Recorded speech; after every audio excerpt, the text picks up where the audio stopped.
Tim besar tidak selalu menang.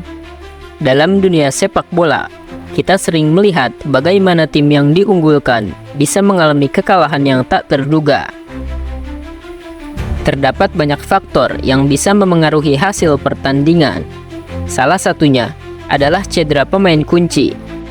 Cedera dapat mengganggu ritme permainan dan mengurangi kekuatan tim secara keseluruhan.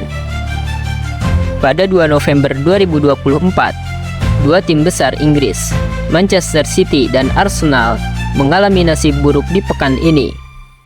City kalah dari Bournemouth, sementara Arsenal juga harus menerima hasil negatif saat menjamu Newcastle. Keduanya merupakan contoh bagaimana pertandingan dapat berubah dalam sekejap. Meski diunggulkan, pertandingan ini bukan hanya soal angka di papan skor, tetapi juga menyoroti bagaimana faktor-faktor di luar kontrol tim dapat memengaruhi hasil akhir.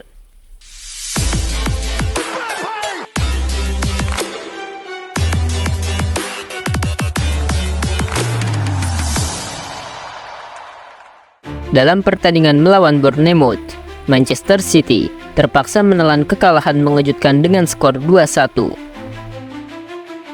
Gol pertama bagi Bournemouth dicetak oleh Antoine Semenyo pada menit ke-9. Setelah ia berhasil memanfaatkan umpan tarik dari Milos Kerkez, Semenyo menunjukkan ketepatan dalam menyelesaikan peluang, menempatkan bola di sudut yang sulit dijangkau oleh kiper City, Henderson. Setelah tertinggal, City berusaha untuk merespon dengan meningkatkan tekanan. Mereka mencatatkan 18 tembakan dengan 4 diantaranya tepat sasaran, namun tidak mampu mengkonversi peluang menjadi gol.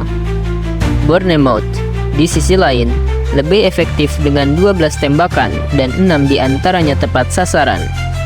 Pep Guardiola mengakui bahwa rotasi pemain akibat cedera membuat timnya kehilangan ritme permainan yang biasanya mereka tunjukkan.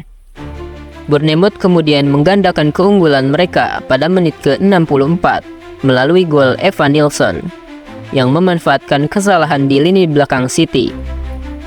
City baru bisa mencetak gol pada menit ke-80 melalui sundulan Josko Gvardiol, tetapi tidak cukup untuk menghindari kekalahan. Statistik mencatat City memiliki 65% penguasaan bola, sementara Bournemouth 35%. Tetapi mereka tidak mampu memaksimalkan peluang yang ada. Berpindah ke tim papan atas lainnya, yaitu Arsenal. Mereka juga mengalami kekalahan di laga yang berlangsung. Pertandingan melawan Newcastle berakhir dengan hasil yang mengecewakan bagi Arsenal, di mana mereka kalah 1-0. Gol tunggal dalam pertandingan ini dicetak oleh Alexander Isak pada menit ke-11 yang memanfaatkan umpan dari Antonio Gordon. Umpan silang dari Gordon berhasil ditanduk Isak, menempatkan Newcastle di depan. Arsenal mendominasi penguasaan bola dengan 64%, sedangkan Newcastle hanya 36%. Mereka menciptakan lebih banyak peluang dengan total 10 tembakan, di mana 4 diantaranya tepat pada sasaran. Meskipun demikian, Mikel Arteta sangat kecewa dengan hasil ini, mengingat performa timnya yang biasanya lebih baik. Cedera yang dialami beberapa pemain kunci menjadi faktor utama mengapa Arsenal tidak dapat tampil maksimal.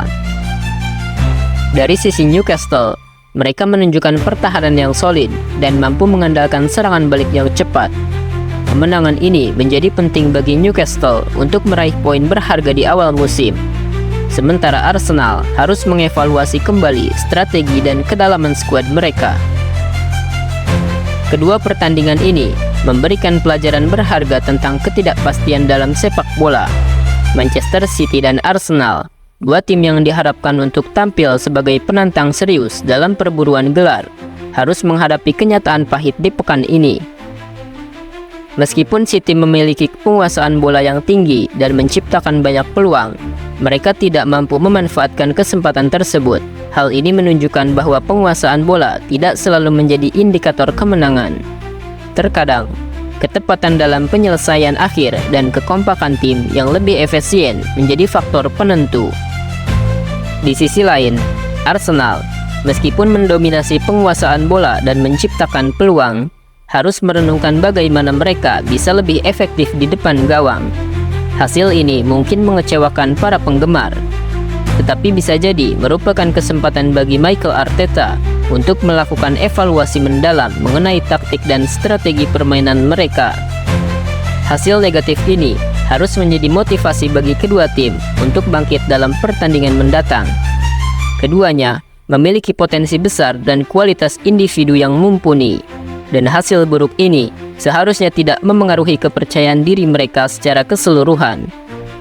Manchester City dan Arsenal perlu mengembalikan fokus dan semangat juang mereka agar dapat meraih hasil positif di pertandingan selanjutnya. Melihat bagaimana setiap pertandingan adalah kesempatan untuk belajar dan beradaptasi, kita berharap mereka akan kembali lebih kuat. Dengan berlanjutnya kompetisi, baik City maupun Arsenal akan menghadapi ujian-ujian berikutnya. Dukungan dari para penggemar sangat penting untuk membantu tim tetap percaya diri meski dalam situasi sulit. Hanya waktu yang akan menentukan bagaimana mereka akan bangkit dari kekecewaan ini dan bersaing kembali di puncak klasemen.